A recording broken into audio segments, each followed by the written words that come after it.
Okay, it is 3:01. So we may still have a few people join, but we're going to go ahead and get started with our welcome information.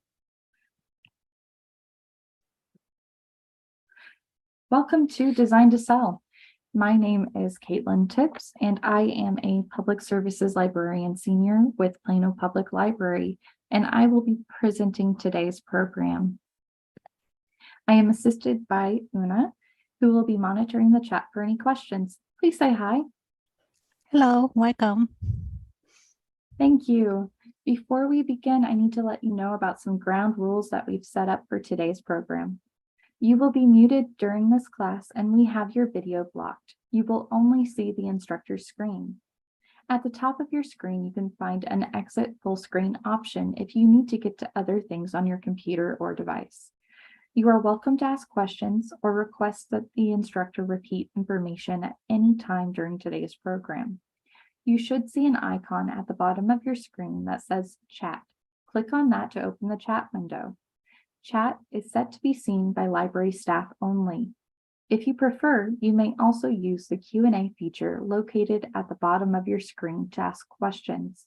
Please note that any inappropriate questions or comments will cause your immediate removal from today's class. For all questions, we may answer you directly in the chat or Q&A box. Hold the question until a break or the end of class, or ask the question at the time if it is pressing. On our website, additional resources such as databases that supplement today's programs are available. We will be using the instructor's screen to demonstrate and may share additional resources in chat as well. A recording of today's program will be available in a few days. So if you would like to rewatch today's program and then follow along with any notes with the recording later, that is an option. So with the ground rules out of the way, let's get started.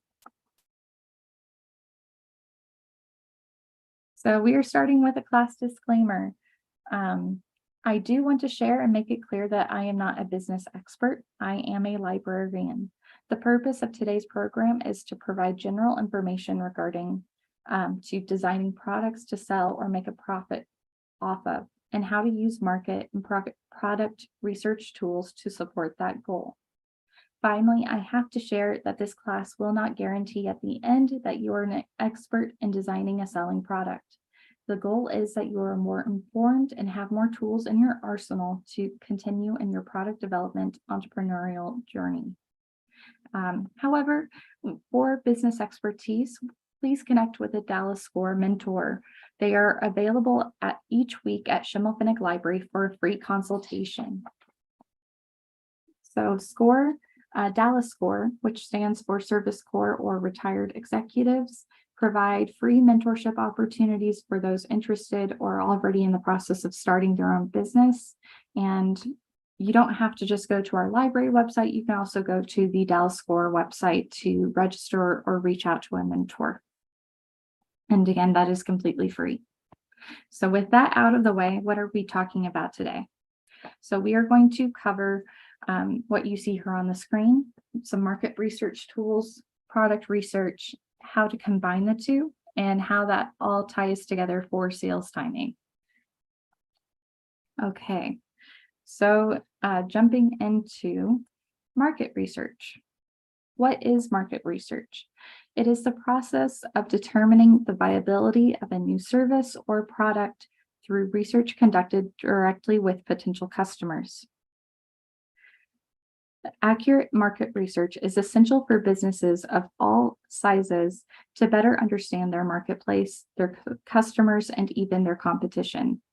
There are two types of market research, primary and secondary.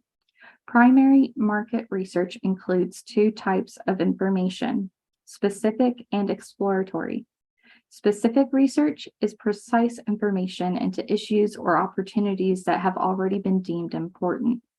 Exploratory research is a more open-ended approach to information gathering when there's little information about a problem or question to garner more in-depth responses. These methods can include surveys, direct mailings, interviews, focus groups, and more. Now, secondary market research is utilizing industry data that has already been organized, such as that in curated databases or lists or online web resources. So this can include consumer demographics such as average salaries, consumer interests, spending patterns, nationalities, gender, household sizes, and more.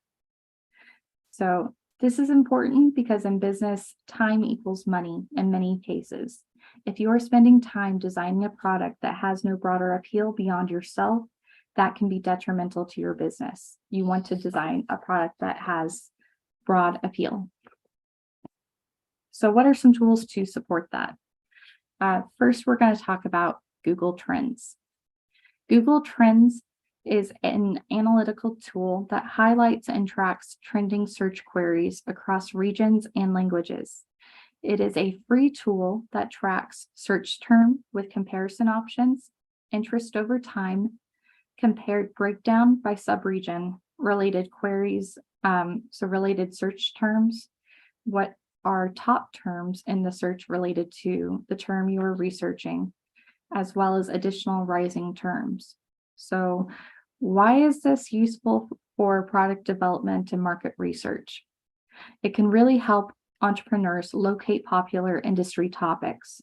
You can use supplementary trend reports from platforms such as Etsy to research rising trend terms. Etsy in particular releases quarterly and annual trend reports, and you can research from that report things that relate to your business type to see, is this something that you want to go ahead and invest in research more time into developing. You can also research a certain time frame in Google Trends and compare the periods of high or low interest. For instance, you can research when interest for holiday gifting hits a high versus a lower period of interest and track your sales timing against that. Google Trends also allows for the selection of categories, including shopping or marketing and advertising.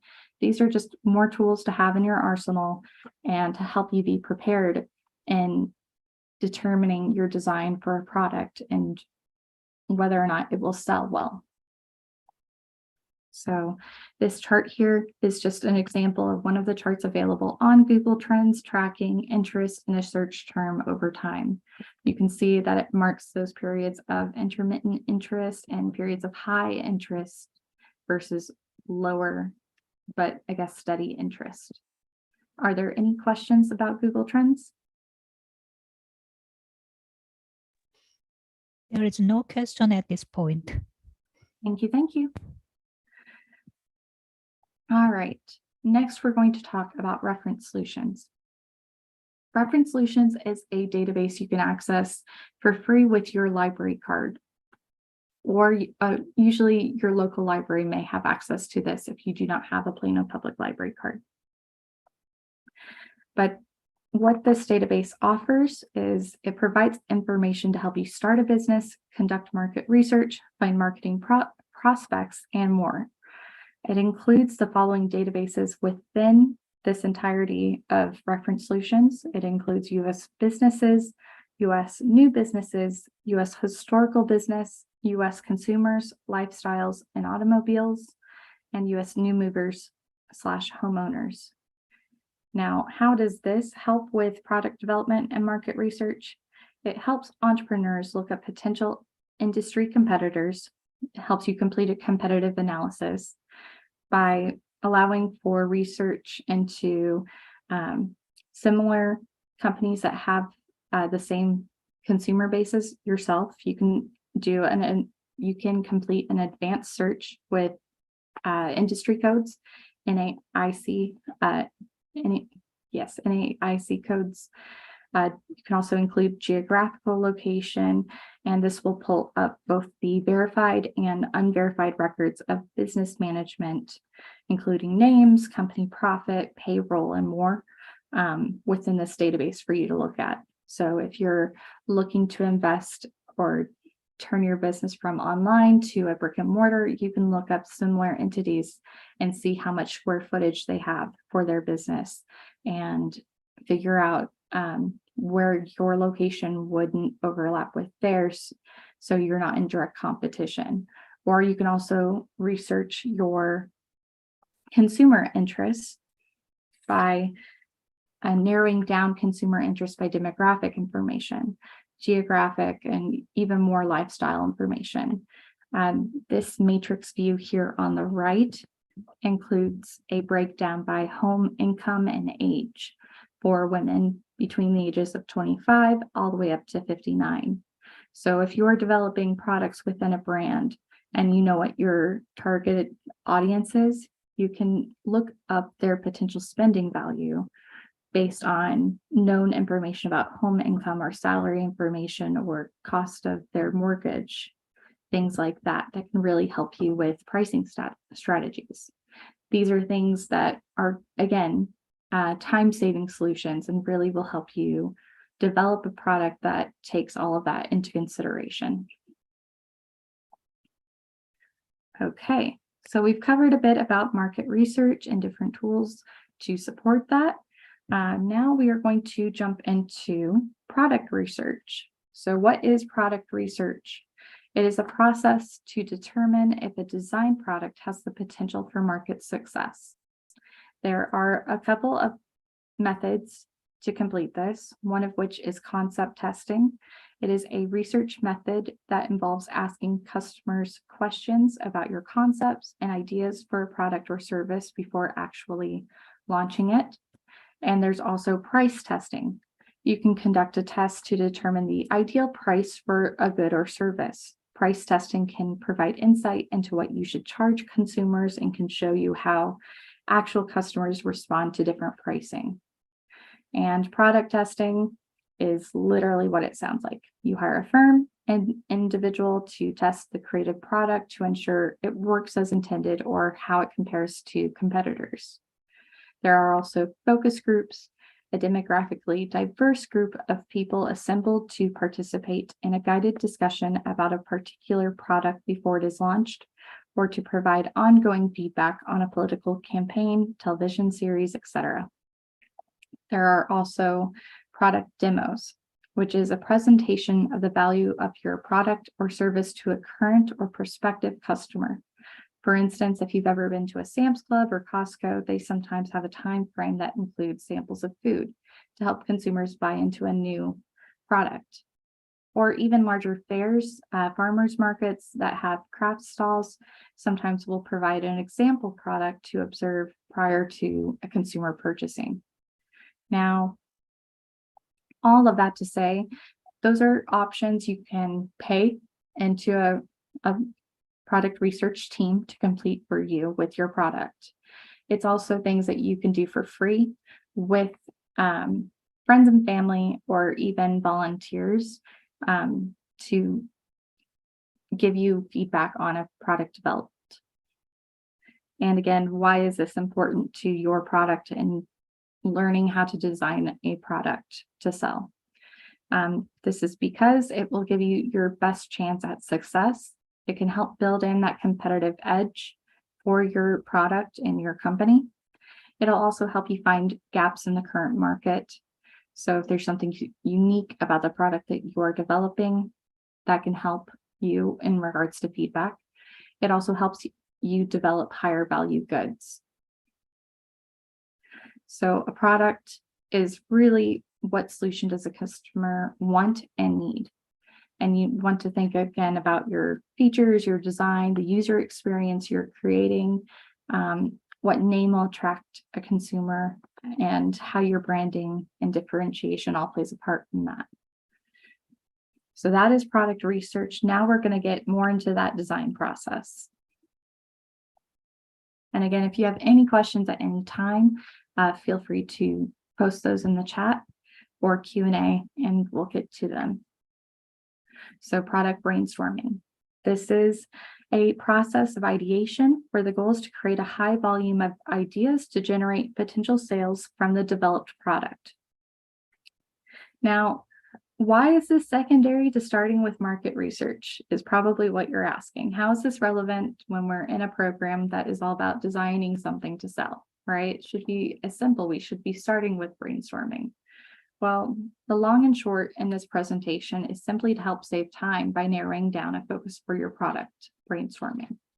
Rather than just starting with the broad, you're creating more reasons and research to generate more focused brainstorming sessions. So hopefully by having all of that relevant information figured out before this time frame where you're brainstorming, you're able to think about your targeted audience. You're able to think about what gaps are in your market that you're trying to fill with your product development.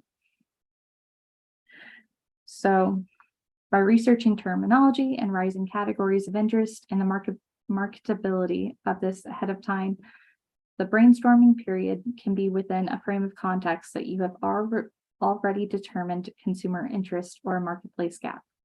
So with that in mind, where do you begin? Well, I like to think that you should start with something wild, something off the wall, kind of crazy, and something that has your interests at heart. Next, you should also consider problem solving. Search for an answer to a commonplace problem. Many products are created to be solution oriented or have the ease of use in consideration. And next, I would suggest starting with things that are within your niche. Something that's completely within your wheelhouse, whether it's a hobby or just something that is your complete expertise. Think about influencers, for instance. They usually have their own niche interests, such as beauty care or cleaning solutions, book reviewers, gardening hacks. The list goes on and on. Whatever industry you're going for, though, think about how to make yourself unique within that industry. I really like this quote. I sometimes compare my brainstorming on paper to the drilling of oil wells. The only way to strike oil is to dig a lot of wells. And that's from Tom Monaghan, the co-founder of Domino's Pizza. This quote demonstrates that it may take a few product ideas to generate sales that are consistent. Believe in the process and keep trying. Try writing ideas out on paper, use sticky notes, a vision board, or make a list online. Find the brainstorming tool that works for you and find a starting place. That's usually the hardest part. So once you're through that ideation phase, where do you go from there? Well, you want to consider your product criteria. And what is that? Now, I will say this is going to depend on the type of product you are designing and developing. It should, however, still apply these essential design considerations. You want to think about function, which refers to whether a product design works to meet the needs of consumers. An example, working as intended versus not working or being impractical. You also want to consider your aesthetics of your design. Will consumers want to use this? Does it look like a finished product? This may not be the case in the beginning as you're developing your product, and it may have to go through a few iterations before it reaches this point. You also want to consider the durability. Does the product hold up, or does it break down or become damaged quickly? That's going to feed into your design component as well as reviews from your consumers. You want this to sell, so you want it to be durable. But also consider, can it be repaired? What is the repairability of your product? Does it have the capacity for repair to extend life of your product? This could include replacement parts or including a warranty for your product. This is often a need for electronics, for instance. Then you should also consider the producibility of your product design. And this is really the relative ease of manufacturing a product, taking into account the quality of design for reproduction of that product and making sure it's something you can test, that it's sustainable and affordable.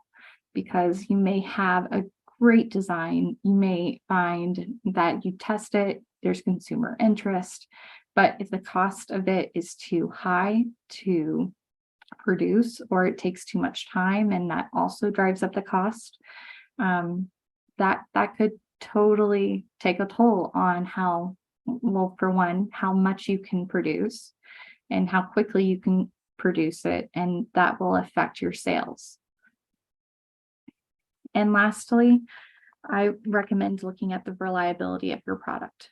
Will the product be reliable, working as intended when intended? There is a reason consumer interest reporting groups such as Consumer Reports, Trustpilot, and more exist. You want to have a product that matches its description and generates trust. Now, I want to note, this is not an exhaustive list. There might be considerations that pertain to your specific product that are not covered here. This is simply a starting place of considerations. And over here on the right is sort of the traditional product development phases, where you have your ideation, you have market analysis, you have consumer research, industrial design, and it all feeds into this part of your business process of getting that retail orientation completed, of packaging, sourcing, selling it, etc. And they suggest that there's a time frame of 18 to 24 months for this. All we're talking about today is really these first 3 stages here, but it plays such a huge part in everything else you do with your businesses. So it's important to take the time to do this right. Okay, next we're going to talk about product pricing. What is product pricing? Well, this should be our favorite part to talk about, because it's a process to ensure that your product will be profitable. Consider the following when setting a price for your designed product. You want to, 1, price competitively. If you are crocheting elephants for an online store, you want to look at the prices for other online elephants and price competitively. Within that, you want to also look into your profit margin. And this is the percentage of income you keep after all of your expenses. To continue with that crochet example, you want to think about the cost of your yarn, the cost of your crochet hooks, the time that you're putting into that product. All of that will add into it. There's also platform costs, depending on if you are, in a storefront, or simply your product is in a store, or even an online store like Etsy or Shopify, or online somewhere else on one of the many platforms out there. They usually have some sort of cost associated.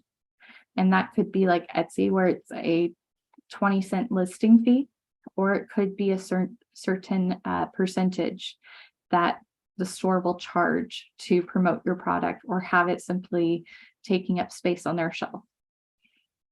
So once you've done all of that, you really want to make sure you're identifying a minimum and a maximum price that you would allow for that product.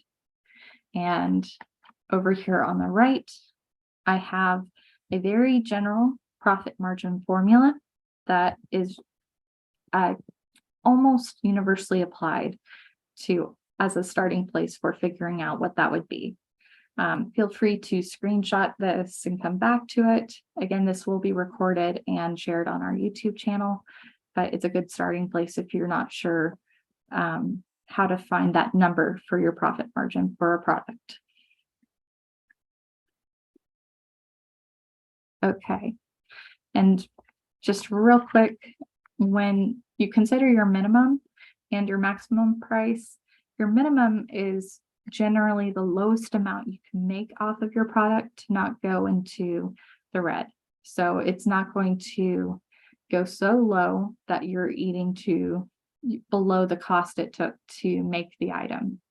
So that's why you want to consider all of the costs that go into making your product and figure out the number that you absolutely can't go below. So your maximum should be what you hope to make off of it with your time and the value associated with it. And that's, again, why you want to be competitive. But if you do any kind of sales or anything like that, always know your number you can't go below. Okay, are there any questions about any of that? There is no question at this point. Okay, thank you so much. All right, so now we're going to get into combining that market and product research and really talking about what is the benefit of this. Well, your market and your product research, all of those tools are complementary. And this is creating a big picture for you by making you more aware of your industry, making you more aware of other products on the marketplace, and that therefore will make you more aware of other products on the market. If you know your competitors, you're more apt to see gaps or ways to make your own business unique within that space. This in turn can really help define your emerging opportunities within that space. And all of this together builds into how you are going to determine your sales timing, which is what we're going to talk about next. So sales timing, and what is this and why is it important to your product development? Sales timing is used in the sales industry colloquially as the know-how of when consumers are about to make a purchase. When you are developing your new product, you want to think about your manufacturing timeline for selling. So you've come up with a great product idea and you're ready to start making it, but let's say you're making a decorative winter gnome. When should you start making that and then posting it online to sell? What's the timeline behind that? You want to think about what the ideal timeline is for your consumer to make a purchase for your product. So if you're making a gnome, you want to think about what time of year do people start searching for gnomes? Is there a specific season to it? Is there a time of year that has higher appeal than others? Or is there a higher time of year when people start prepping for events in their life? So that is part of your sales timing. You really want to think about that, but also think about how long does it take you to produce something. So if it takes you a week to make a custom gnome by hand, and you have to have 100 of those ready by the time Christmas product starts to go online, which I would suggest is something like between July and October, because everyone starts buying Christmas products several months in advance, all the way up until the month of December, for instance, just as a broad stroke popular example. Then you know that you need to be having your manufacturing time starting almost immediately after Christmas from January through May, just to prepare your product number for that. So this is getting into the types of sales timing. What we just discussed there is seasonality. And this is that specific time of year advancing prior to holidays or weather needs. For instance, will you buy a warm jacket in winter? Yes, but could you also purchase items a few weeks to months ahead of winter to prepare for that first cold day? This means your sales timing could in fact start ahead of the season. Next, you want to think about your more evergreen items. And these are items that have all year round constant appeal. There is no true season for it, just an ebb and flow of interest. Think about office supplies. They are needed on a daily basis, making them an evergreen product. But you also have marketability. And this is referring to how can you market this product.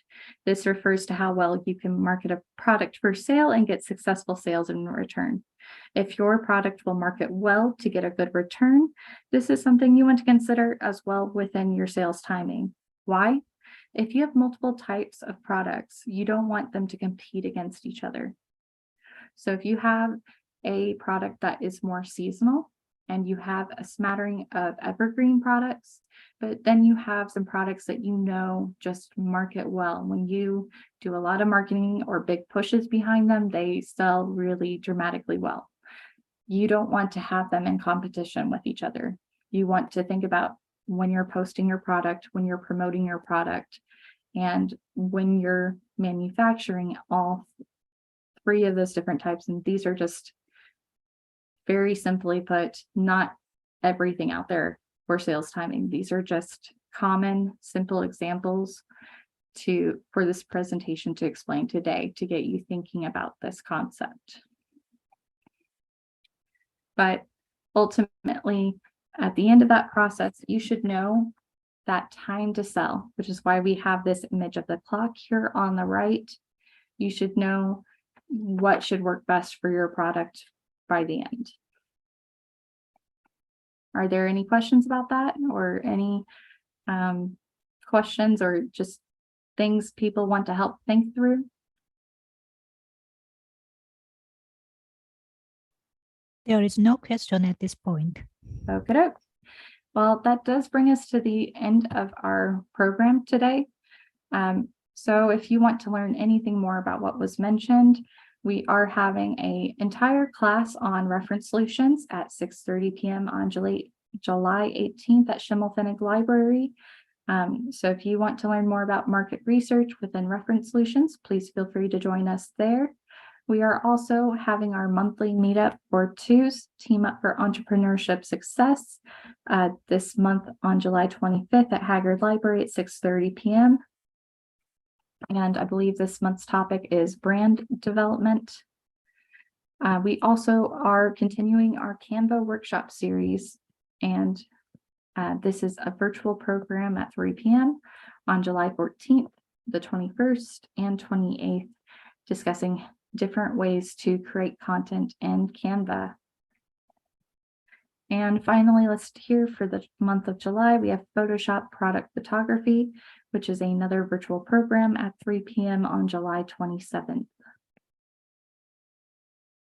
Some additional resources. We have access to Gale Entrepreneurship, which is a great database to cover information on business plans, competitive analysis, help with profit margins, everything regarding entrepreneurship. It's a great resource. Highly recommend checking it out. We have reference solutions included with your library card. You also have access to LinkedIn Learning, which has great video tutorials covering everything from business needs to software and technology overviews of Adobe resources. There's also our Plano Public Library YouTube channel, which covers a whole bunch of adult workshop topics through your library. And finally, don't forget Google Trends. And of course, if you have additional questions, you are welcome to send me an email. And if it's within the bounds of our scope of service, I'm happy to help you out. We also offer a Book a Librarian session, which is a 30-minute research session where we can help you either work through how to use a database or work through a gap that you're missing with research. Let us know how we can help you out.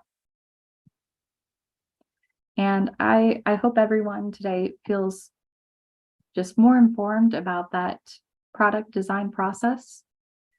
Thank you so much for joining us. A survey will pop up at the end of this program if there's no more questions or anything. There is no question. Okay.